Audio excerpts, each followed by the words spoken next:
Start video 2 here. The real reason that you would run opposed to in-ear and wedges is really should be opinion.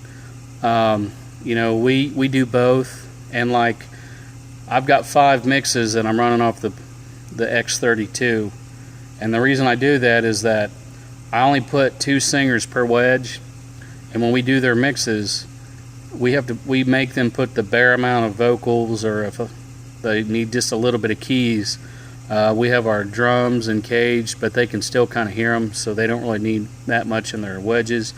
But if you want to control a lot of your bleed off sound, just put a couple vocals in them, just enough so they can do their parts. They can usually get enough ambient noise to hear everything. You know, give them what they want, but you got to remember with wedges you really got to trim back, put 9 vocalists in one monitor, because that creates so much garbage noise in the front of house that you just compete against it the whole time.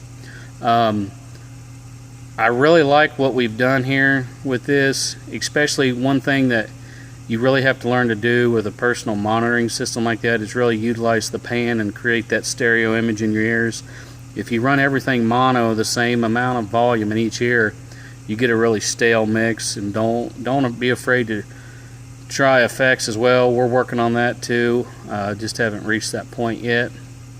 And you really want to mic things, because like I notice, you know, I was raised, my father's a guitar player, and you know, he plays in a professional capacity, and he's a real big fan of mic and everything, and probably 99% of your professional guitar players mic their cabinets. It sounds better when you run a guitar direct.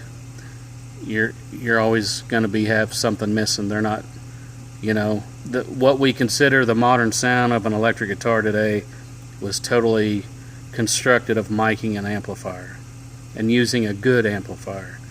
Our guitar player uses a Princeton Reverb by Fender. It's an 82 model. It's tube. We turn it all the way up, and we've got it in a back room, and we mic it.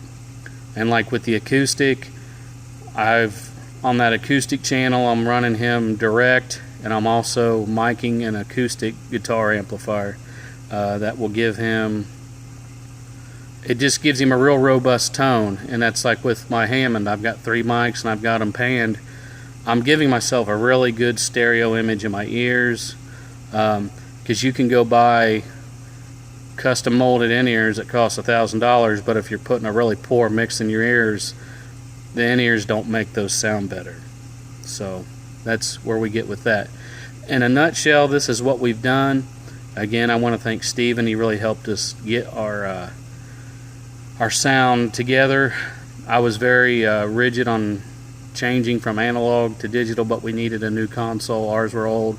Our sound man wanted to do that. I'm not a micromanager, and that's what he wanted, so I'm up here playing and he's back there mixing. So, but I've really embraced it because it's just such a multitasker. It's amazing. So if you've got any questions, holler at me here on Facebook or whatever. I can answer questions, but again, I'm not going to dispute the method. It's just what we do. It works. That's my opinion. So hey, hope everyone has a great day. Thank you.